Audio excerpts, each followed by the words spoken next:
नमो भगवते वासुदेवाय नमः। हर हर महादेव। राधे राधे। मेरी सभी माताओं, बहनों और भाई बंधुओं को मेरा नमस्कार है। आप सभी का भारतीय वंदनी चैनल में स्वागत है। मित्रों, आज मैं आप सभी को संतान सप्तमी की व्रत कथा का रसपान कराने जा रही हूँ, जिसे संतान सप्तमी, सातों संतान और ललिता सप्तमी भी कहा जाता है। मित्रों, हिंदी पंचांग के अनुसार भादो मास शुक्ल पक्ष की सप्तमी के दिन यह संतान सप्तमी मनाई जाती है। हर वर्ष संतान सप्तमी मनाने की तिथि अलग अलग दिन होती है। यह व्रत स्त्रियां पुत्र प्राप्ति की इच्छा हेतु करती हैं। यह व्रत संतान के समस्त दुख परेशानी के निवारण के उद्देश्य से किया जाता है। संतान की सुरक्षा के भाव के लिए स्त्रियां इस व्रत को पूरे विधि विधान के साथ करती हैं। मित्रों, कहते हैं कि कोई भी व्रत तब तक पूरा नहीं होता जब तक उस व्रत की व्रत कथा न सुनी जाए। अतः मैं आज आप सभी को संतान सप्तमी की पवित्र कथा का रसपान कराने जा रही हूँ। अतः आपसे आग्रह है कि वीडियो को पूरा देखिएगा और कथा को पूरा सुनिएगा, ताकि भगवान की कृपा आपकी संतान पर हमेशा बरसती रहे। परंतु उससे पहले मेरा आप सभी भाई बहनों से निवेदन है कि यदि आप चैनल पर नए हैं या अभी तक आपने चैनल को सब्सक्राइब नहीं किया है, तो चैनल को सब्सक्राइब अवश्य कर लीजिएगा और बगल में बनी हुई बेल आइकन को जरूर दबा लीजिएगा, ताकि मैं आपके लिए ऐसी ही पवित्र कथा कहानियाँ लाती रहूं। तो चलिए भगवान के दर्शन करते हुए कथा को शुरू करते हैं। मित्रों, एक बार की बात है। एक बार श्री कृष्ण ने युधिष्ठिर को बताया कि किसी समय मथुरा में लोमस ऋषि आए थे।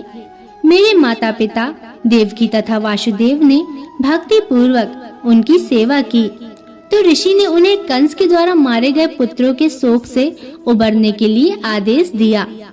और वो बोले, हे देवकी, कंस ने तुम्हारे कई पुत्रों को पैदा होते ही मारकर तुम्हें पुत्र शोक दिया है। इस दुख से मुक्त होने के लिए तुम संतान सप्तमी का व्रत करो। राजा नहुष की रानी चंद्रमुखी ने भी यह व्रत किया था, तब उसके भी पुत्र नहीं मरे। यह व्रत तुम्हें भी पुत्र शोक से मुक्त करेगा। तब देवकी ने पूछा, हे देव, मुझे व्रत का पूरा विधि विधान बताने की कृपा करें, ताकि मैं विधि पूर्वक व्रत संपन्न करूं।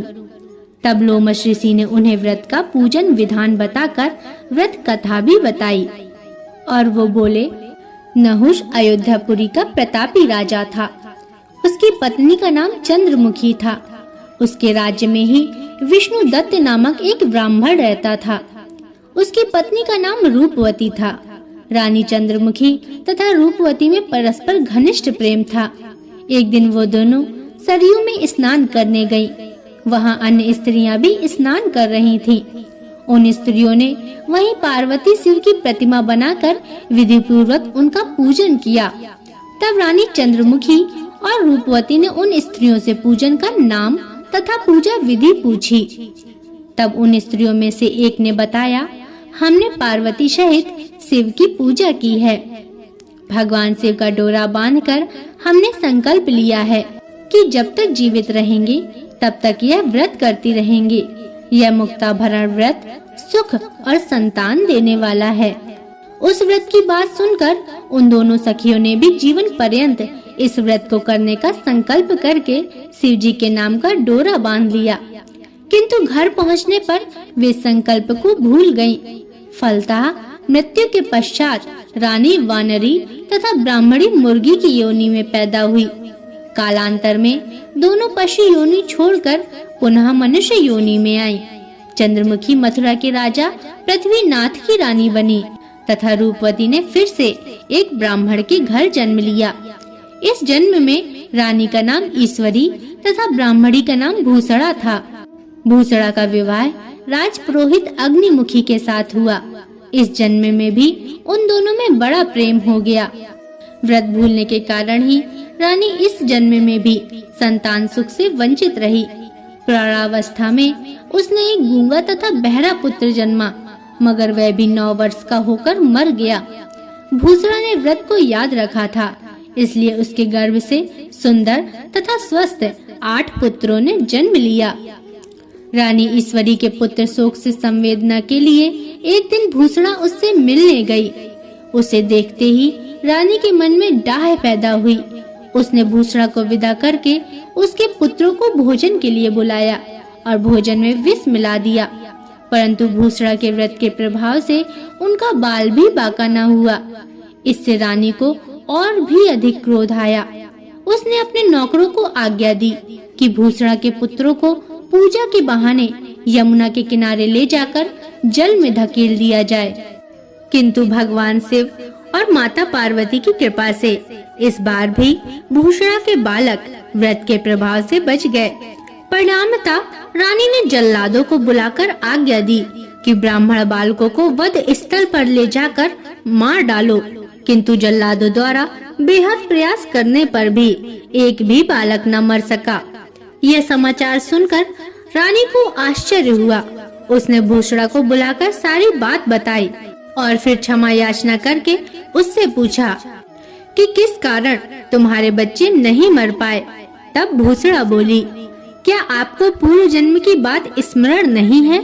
रानी ने आश्चर्य से कहा, नहीं, मुझे तो कुछ याद नहीं है। तब उसने कहा, सुनो, पूर्व जन्म में तुम राजा नहुष की रानी थी और मैं तुम्हारी सखी थी।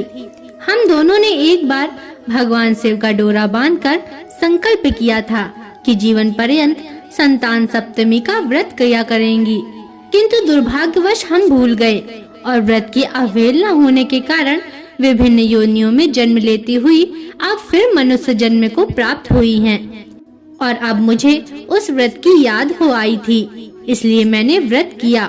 उसी के प्रभाव से आप मेरे पुत्रों को चाह कर भी नहीं मरवा सकी। यह सब सुनकर रानी ईश्वरी ने भी विधि पूर्वक संतान सुख देने वाला यह मुक्ता भरण व्रत रखा। तब व्रत के प्रभाव से रानी पुनः गर्भवती हुई और एक सुंदर बालक को जन्म दिया। मित्रों, उसी समय से पुत्र प्राप्ति और संतान की रक्षा के लिए यह व्रत प्रचलित है। मैं प्रार्थना करती हूँ कि जिस तरह भगवान शिव और माता पार्वती ने भूसड़ा के संतानों की रक्षा करी, वैसे ही आप सभी के संतानों पर भी उनकी कृपा बरसती रहे। मित्रों, आशा करती हूँ कि आपको यह कथा पसंद आई होगी। अगर इसमें कोई त्रुटियां हैं तो क्षमा करें। और जाने से पहले यदि अभी तक आपने चैनल को सब्सक्राइब नहीं किया है तो सब्सक्राइब अवश्य कर दीजिए और कमेंट में हमें जरूर बताइए कि आपको कथा कैसी लगी और जरूर लिखिएगा। हर हर महादेव। अब अगले वीडियो तक के लिए नमस्कार।